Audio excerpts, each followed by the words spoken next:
Yeah, not only one spy in the campaign, well, we might have had as many as two, and God knows if there's any more. And the story just keeps getting more corrupt day by day, hour by hour. You can't even believe it. There was a filing today as it relates to, that all-important Russia-related news, collusion news of Paul Manafort. You know, the tax fraud case that they dug up from 2005, as Judge Ellis III has said, was to put the screws to Paul Manafort so he sings, but he may also start composing. Anyway, Paul Manafort, in a court filing, is accusing Robert Mueller's pit bull, guy we've talked about a lot on this program, Andrew Weissman, of leaking information to journalists. And Manafort alleged in court papers that were filed last night, that lead prosecutor, the pit bull of Robert Mueller, was in fact in touch with the AP, and AP reporters shared details of Mueller's investigation into Manafort with them. At the time of the leaks, Manafort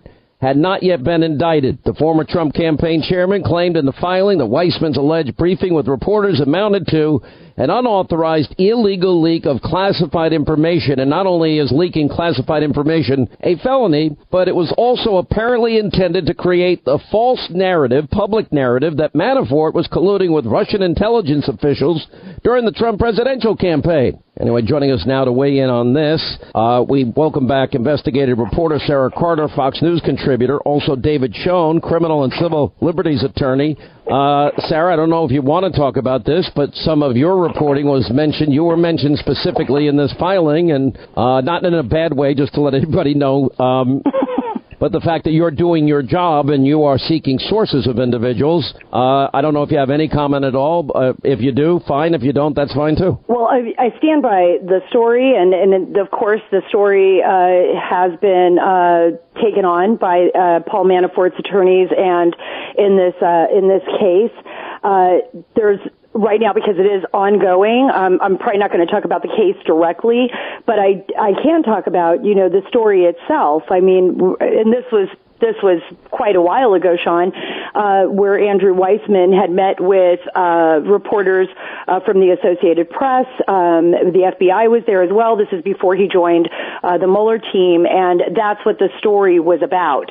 And the focus of the story was very factually based. I had a number of sources in that story, wrote all sides of the story, and presented it to the public. And then, of course, now it's becoming a part of a bigger picture of what we've been seeing recently in other stories, particularly the New York Times and the Washington Post, where it appears that a lot of information that could only be, only be possessed by people within the Department of Justice and within the FBI has leaked. And it appears that this is what this is all about. Well, I mean, I think there's a lot of important things here, David. Look, I don't know what this means, but there's a predicament here, I think, for any of us that use sources.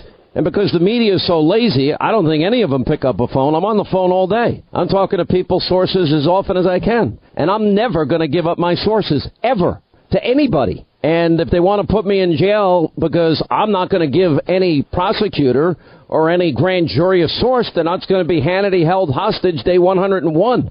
Yeah, look, it's a fundamental tenet of our system. If you weren't using sources, no one ought to want to hear your stories. People want to hear your stories and Sarah's articles because they are sourced, period. Those sources would not come forward for attribution in most cases, and so you have to keep their identity private. But what's happening is here, the media game is being turned on its head by the New York Times and the Washington Post, being all too willing tools for people like Weissman, Comey, etc., so that they're really becoming tools of disinformation, propaganda, and in this case, I believe preemption, because they know now that the evidence is going to come out, and so they put a spin on what that evidence could have been. So in other words, they're not denying anymore there were spies in the Trump administration camp, spy or spies, but they're saying now, well, but we don't believe it was for political purposes. We can't believe anything that we're hearing, since all of it has been concealed before or redacted. And so this is not just take it on faith anymore. This is why Congress has its obligation to get these documents. And by the way, the president is entirely right to order these documents to be turned over to Congress. This is his Article 2 agency. He demands that justice be done and that there be transparency. Well, there's got to be transparency here.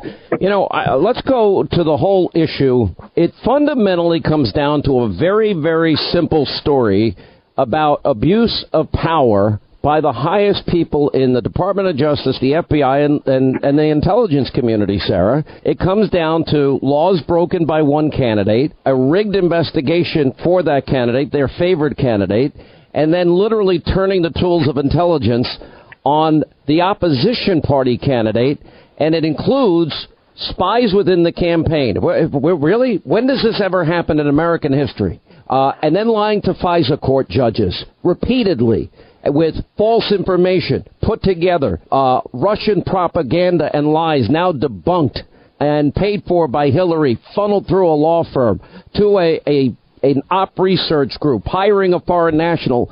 I can't make this up in a spy novel, but it's all true. Every bit of it's true. And so public, right? Because in a spy novel, everything happens cloak and dagger, behind the scenes, and then it's revealed later, years after it's exposed. This is such a public issue, and we've seen so much disinformation leaked by former members of the Obama administration, people who've been called out now in investigations, like James Clapper and others, and there's so many inconsistencies in their stories that Congress has had to call them back, try to re-clarify.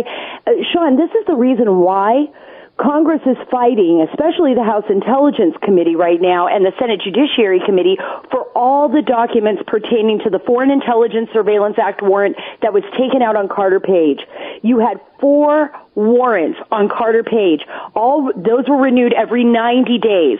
The last warrant on Carter Page was signed off by none other than Deputy Attorney General Rod Rosenstein. And by that point, remember, all of the evidence is cumulative. So they had the dossier. We know that now. That was the bulk of information in the first FISA warrant. But then they had to get more information in order to continue their investigation. They couldn't just rely on the dossier, which they, by the way, already knew was filled with unverified facts and salacious allegations that they had never proven, but that they used and they never told the courts. Now they had to gather more and more information to continue their surveillance of Carter Page. And that went all the way into 7 months into the Trump administration. Now they don't want to give up those documents. They have been fighting back and forth. It's had to go to the White House, to the president. We saw the meeting yesterday. But Sarah, we had the meeting yesterday. Now they're talking, we're gonna allow some access to it. I don't buy any of it. Because, I don't buy any of it either, Sean. I don't buy any of it either. Let me add one thing. Yeah, I'm going to tell you something. Going through the Inspector General route is a way to delay and probably acid wash away whatever evidence they possibly can. We need an immediate investigation, an immediate unredacted version. The president needs to call for it himself. He has the authority. Absolutely. He needs to call on the DOJ to turn over those documents unredacted. Now, if there are names of particular assets utilized by the intelligence community, then okay. I've talked to people all across the board, both, across Capitol Hill. They can redact those names, but they need the full access to the documents, unredacted for the most part, to see the process by which the Department of Justice and the FBI went to the FISC court and got this secret court to approve all of this surveillance on Carter Page. Because remember, even though Carter Page was never really a part of the transition team, he never was. He was a volunteer on the campaign. He served a very little time, but it's the access, right? So once they access Carter Page and do surveillance on Carter Page, then they can surveil the people that Carter Page is speaking to. And then those people become trapped in this dragnet. And if they can go reach out to them, then they can basically listening to the people that they're talking to. So how far did this dragnet go? And they have never shown any evidence whatsoever that the Trump campaign was conspiring or anything with the Russians. So what was the evidence that they used? Apparently there was none. I think that's so well said. David Schoen, I'm only concerned here is that I think desperate people do desperate things. And now that all of this has now come to light, and, you have simultaneous things happening here. The Russia-Trump collusion narrative is dead. Even, the Stormy Daniels story is dead. The American people don't care. The president is on a roll with the economy and foreign policy. That's adding to a lot of this. And then, of course, I think people now are beginning to understand deeply this attempt at a soft coup to undermine a candidate and then a duly elected president. To use the powerful tools of intelligence to do it, to put spies in a campaign, lying to courts at the highest level possible, and thinking they could all get away with it. Putting the fix in on investigations where our justice system is now a two-tiered system. One for the Clintons and one for everybody else. One for liberals, one for conservatives. Yeah, look, we've effectively taken away the power at the ballot box because you really, I don't mean to overstate this, you really have a group of people like Mueller and his team who have a particular agenda running the country, in effect, because they've paralyzed everything else. What we have to see now, you've identified the problem, what we have to see now is a willingness in the executive branch to say enough is enough. Clear these people out, clear out Rod Rosenstein also, and start from scratch on this stuff to get the country back about its business. And by the way, the other layer to this thing, it was not mentioned before, but I know you well know about, is the specter of a group of 3 or 4 people in the Justice Department deciding something like infiltrating a presidential campaign, and they knew better, and they they didn't want to discuss it with higher ups. Think about that cabal. That's one of the scariest specters we've ever seen. And Sarah, your point about these FISA warrants, I think when we get to Rod Rosenstein's, this is the 4th one,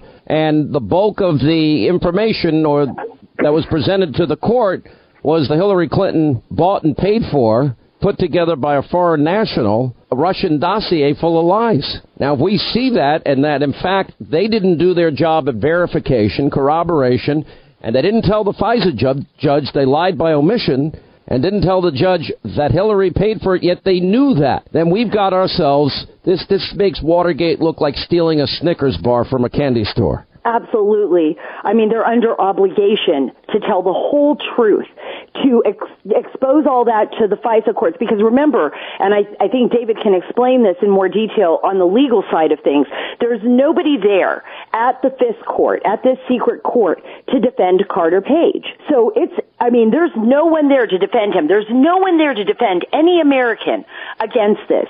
And remember, they opened a counterintelligence investigation against, candidate Trump and then President-elect Trump, and then it went on through President Trump's administration, 7 months. So they opened this investigation, right, into Carter Page, into the Trump campaign. There's no one there to defend Carter Page. It's a counterintelligence investigation that appears based on all the facts, Sean, every bit of fact that is coming out, that it was either a setup or that they were cavorting in order to affect at least the election, and if they couldn't do that, to affect his presidency. And I don't understand how Rod Rosenstein, who signed off on the last FISA warrant, is in charge of this. Let me tell you something.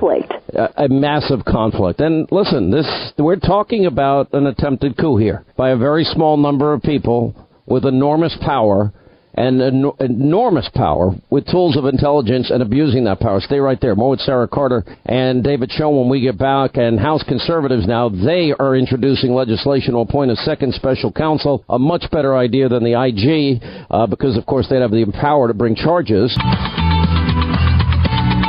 All right, final moment, Sarah Carter and David Schoen, and then, of course, Memorial Day is coming up this weekend, and we're just going to take a moment. How about we honor those people that protect our freedoms every day? We've got House conservatives now, Freedom Caucus Chairman Mark Meadows explaining that they're introducing legislation to appoint a second special counsel.